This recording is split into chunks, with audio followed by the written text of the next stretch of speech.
Definition. Suppose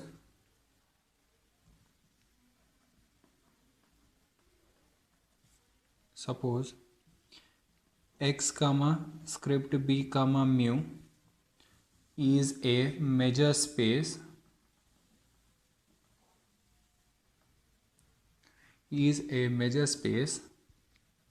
a property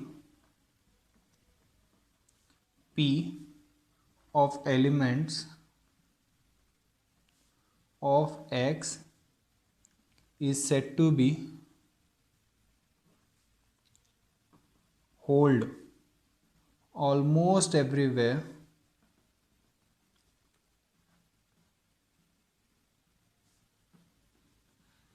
with respect to mu if the set all those elements belongs to x such that x does not possesses the property p. The property p is of mu measure 0. Suppose x comma script b comma mu is a measure space. A property p of elements of x is said to hold almost everywhere with respect to the measure mu if the set of all those elements which are not satisfying the property is of mu measure 0. Example, first one, f is equal to g almost everywhere with respect to mu means measure of the set all those elements of capital X such that f of x is not equal to g of x is equal to 0. Then I can, if measure of the set all those elements which are not satisfying this property is 0, then I will say that f is equal to g almost everywhere. Second one, f less than or equal to g almost everywhere with respect to mu means measure of the set all those elements belongs to x such that f of x is greater than g of x is 0. Third one, the characteristic function xi q, where q is a set of all rational numbers, is 0 almost everywhere with respect to the measure. Yeah, since we know that set of all rational numbers is countable and every countable set is measurable set. Now next theorem, important theorem. Suppose x comma script b comma mu is a complete measure space and f is a script b measurable function defined on x if f is equal to g almost everywhere with respect to mu, then g is also script b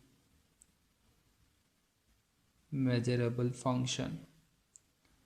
Suppose x comma script b comma mu is a complete measure space and f is a script b measurable function defined on x. If f is equal to g almost everywhere with respect to mu, then I have to prove that g is also script b measurable function. G is also script b measurable function.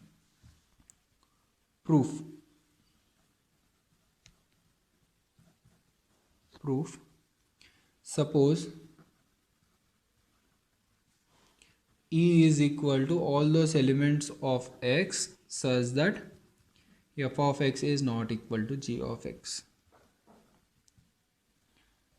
Since in the statement clearly given that f is equal to g almost everywhere with respect to mu, then from the definition of the almost everywhere, f is equal to g almost everywhere means measure of the set all those elements which are not satisfying this property is 0. Then mu of e is equal to 0. Mu of e is equal to 0. Now for any alpha belongs to R, set of all real number, consider the set all those elements of x such that g of x is greater than alpha. Since I have to prove g of x is script b measurable function, then I will prove that this set is script b measurable set. Now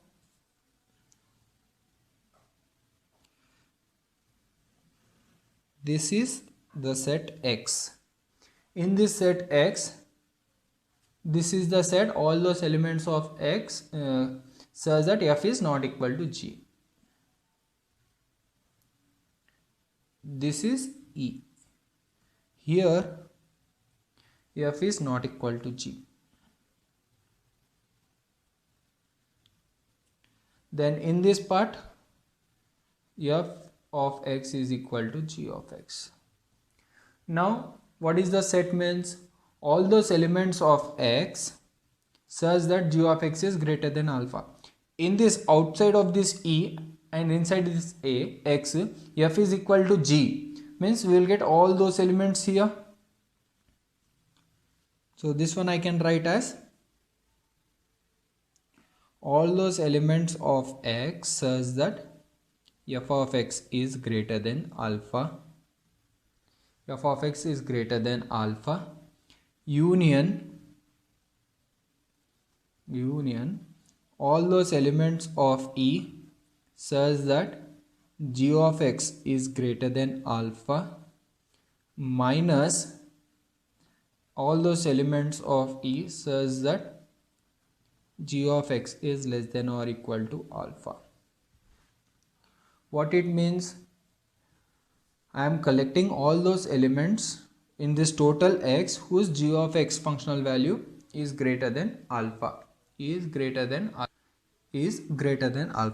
So what I am going to do? I am going to collect all those elements of x such that f of x is greater than alpha. So f of x greater than alpha means here f is equal to g. Indirectly I am going to get all those elements where g of x is greater than alpha outside of this set. Because here I am going to consider the x means I have included e also. I am going to collect all those elements of x means including e as well as outside e whose f of x is greater than alpha. Union I am going to collect all those elements of e where g of x is greater than alpha. Here f is equal to g, so I can say that g of x is greater than alpha, this one, outside e. From this union I am going to remove this set. In this set I am going to remove those elements whose functional value is less than or equal to alpha, so that no terms will get repeated. Here f of x, here this set total x is divided into two parts, one is e, one is x minus e. In x minus e both are equal, all those x values we got, but here I am also taking those elements whose f of x is greater than alpha, and also I am taking here all those elements g of x is greater than alpha. In this case f is not equal to g, then maybe both are not equal, but maybe both are greater than alpha, maybe one is greater than alpha, I don't know. If f of x and g of x both are greater than alpha, and those particular element I already took here, so I have to remove those elements. In a set I can't take same elements. If an element such that fx and gfx in E both are greater than alpha, then I have to remove some elements. So what I am going to do, I am going to collect all those elements in X where f of x is greater than alpha.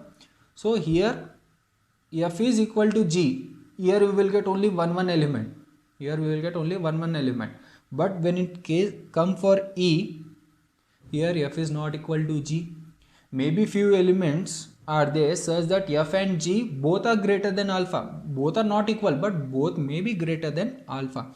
So what I am going to do, all those elements in E such that g of x greater than alpha, from this union I am going to remove all those elements where f of g of x is less than or equal to alpha. So the remaining part from the total set, I will get only those elements which are g of x greater than alpha. Here g of x greater than alpha, and here g of x greater than alpha, because f is equal to g. When I am removing this one, means no element in this total set is g of x less than or equal to alpha. So this one I can write as A union B minus C, say equation number 1, where A is equal to all those elements of x such that f of x is greater than alpha. B is equal to all those elements of E such that g of x is greater than alpha. C, all those elements of E such that g of x is less than or equal to alpha. In the statement clearly given that since f is script b measurable function, therefore I can say that A is a script b measurable set. Therefore we get A is script b measurable set. A is script b measurable set, that is A belongs to script b. A belongs to script b. Since B, C, both the sets have the elements of E, C is also have the elements of E. That is, B and C is a subset of E. B and C are subsets of E with measure of E is 0. Since B and C are subset of E with measure of E is 0, and in the statement clearly given that since x comma script b comma mu is a complete measure space, therefore I can use the definition of complete measure space. We get this B and C both belongs to script b. Now since script b is a sigma algebra and we got A comma B comma C both, all the three belongs to script b, therefore we get that A and B both belongs to script b, their union belongs to script b, difference belongs to script b. Therefore RHS of equation number 1 belongs to script b. If RHS belongs to script b, therefore LHS belongs to script b. Hence LHS of equation number 1 belongs to script b. Hence G is script b measurable function. G is script b measurable function. Now next definition. integral of a simple function, integral of a simple function. Suppose x comma script b comma mu is a measure space and phi is a simple function on x with canonical representation phi is equal to summation n is equal to 1 to n ai characteristic function xi ai, where ais are distinct element and capital AIs are pairwise disjoint measurable sets, pairwise disjoint measurable sets. Suppose E is any element in script B, then the integral of phi over E is any script B measurable set, then an integral of a simple function over this E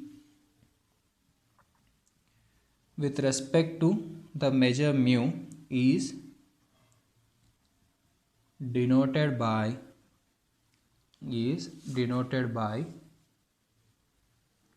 like this: integration over E phi d mu, and is defined as integration over E phi d mu is equal to summation I is equal to 1 to n ai into measure of E intersection ai.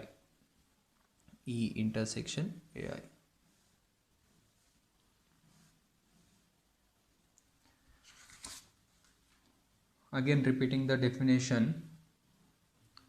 Suppose x comma script b comma mu is a measure space and phi is any simple function on x. Then we have already discussed every simple function can be represented as canonical representation. That is, phi can be written as summation n is equal to summation I is equal to 1 to n ai and characteristic function xi ai, where ai are distinct elements and capital AIs are pairwisely disjoint measurable sets. This is the canonical representation of a simple function. Now suppose E is any element of script B, then I can say that E is a script B measurable set.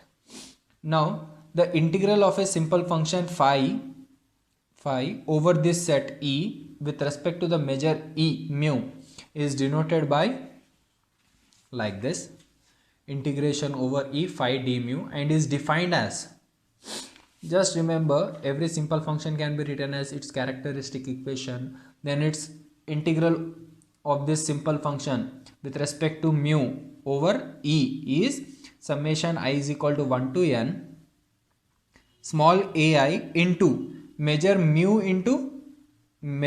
of E intersection ai into mu of E intersection ai. This is the definition of integral of a simple function. Theorem. Suppose phi comma xi are simple functions defined on measure space x comma script b comma mu and E is any element of script b, then for all a comma b belongs to R, we have integral over E a phi plus b psi d mu is equal to a into integral over E phi d mu plus b integral over E psi d mu. Proof. Clearly given in the statement that phi and psi are the simple functions. Suppose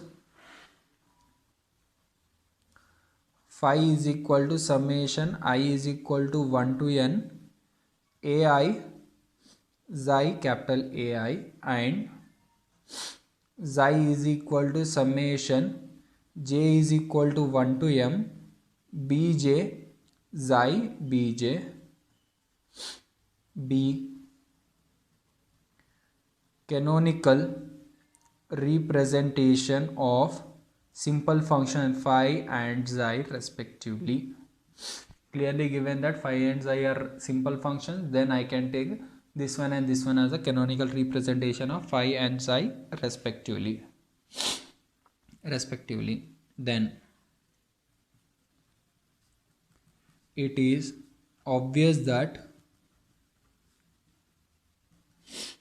all the AIs and BJs are respectively pairwise disjoint measurable sets such that union of all the AIs I is equal to 1 to n AI becomes the whole set X, and the union of all the BJs j is equal to 1 to m bj is equal to the whole set X. This one directly I wrote from the definition of canonical representation. Now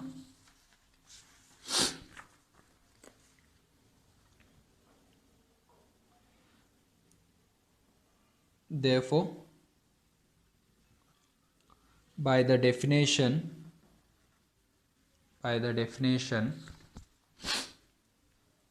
of integral of a simple function with respect to mu over E for a simple function phi, we get, just now we have discussed the definition, this one is integral over E phi d mu is equal to summation I is equal to 1 to n ai mu of ai intersection E. Let us take this one as equation number 1. Similarly, we get integral over E psi d mu is equal to summation j is equal to 1 to m bj mu of bj intersection E. Equation number 2. Since we know that phi and psi are simple function, then their linear combination is also simple function. Note that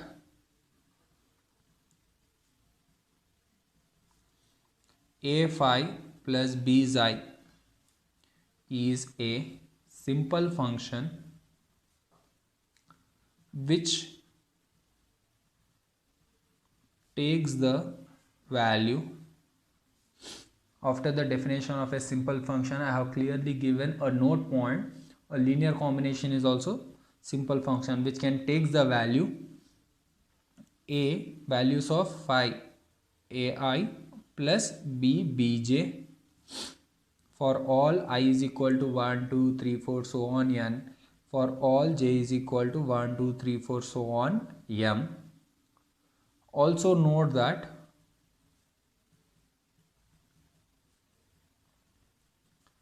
all those elements of x such that a phi plus b xi of x will be ai plus b bj.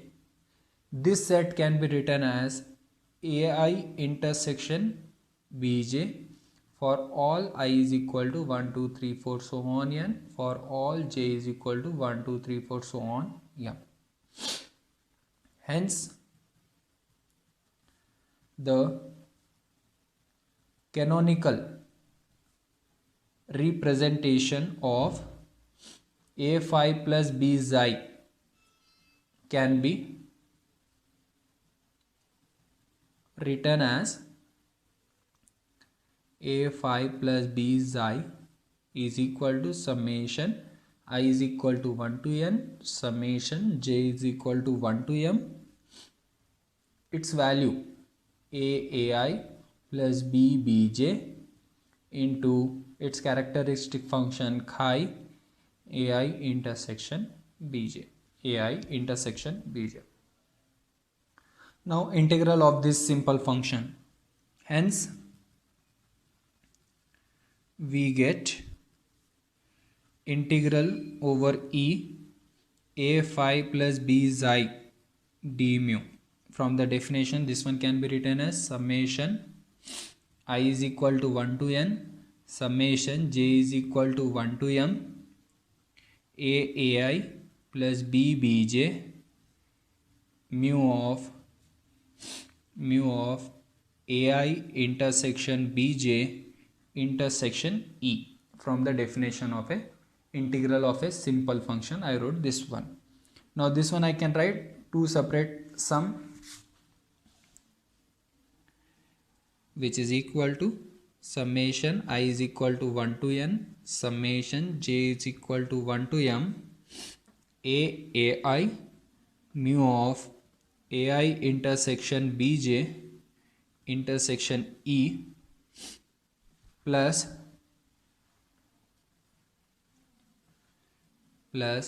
summation I is equal to 1 to n summation j is equal to 1 to m b bj mu of ai intersection bj intersection e. Now this one can be written as, which is equal to summation, I am going to, since a is constant, I am going to take outside a into summation I is equal to 1 to n summation j is equal to 1 to m ai mu of, this one I can write as e intersection ai intersection bj, plus from this I am going to take b outside, b summation I is equal to 1 to n summation j is equal to 1 to m bj mu of e intersection ai intersection bj, which is equal to a summation I is equal to 1 to n. Since summation with respect to j, it is have no term of j, so directly I can take summation inside. So what you will get, ai mu of e intersection ai intersection, if it goes summation inside, it will become union j is equal to 1 to m bj, 1 to m bj plus b. Now similarly I can take I inside, summation j is equal to 1 to m bj mu of e intersection union I is equal to 1 to n ai intersection bj, which is equal to a is equal a into summation I is equal to 1 to n ai mu of e intersection ai intersection this term is x, this term is x. Already I have, we got here, this term is x, this term is x, plus b summation j is equal to 1 to m bj mu of e intersection x intersection bj, x intersection bj. This one can be written as a summation I is equal to 1 to n ai mu. Now E is a subset of x, E is a subset of x, then E intersection x we will get again E, plus b summation j is equal to 1 to m bj mu of E intersection x, again we will get E intersection bj, which is equal to a. From the definition, from the equation number, we can denote, we can, already we have given equation number 1 and 2. This one I can write as this one, and this one I can write as this one. So this one I can write as integral over e phi d mu plus b integral over e xi d mu by equation 1 and 2. Therefore what we got, integral over e a phi plus b xi d mu is equal to a into integral over e phi d mu plus b integral over e xi d mu. Hence proved. Hence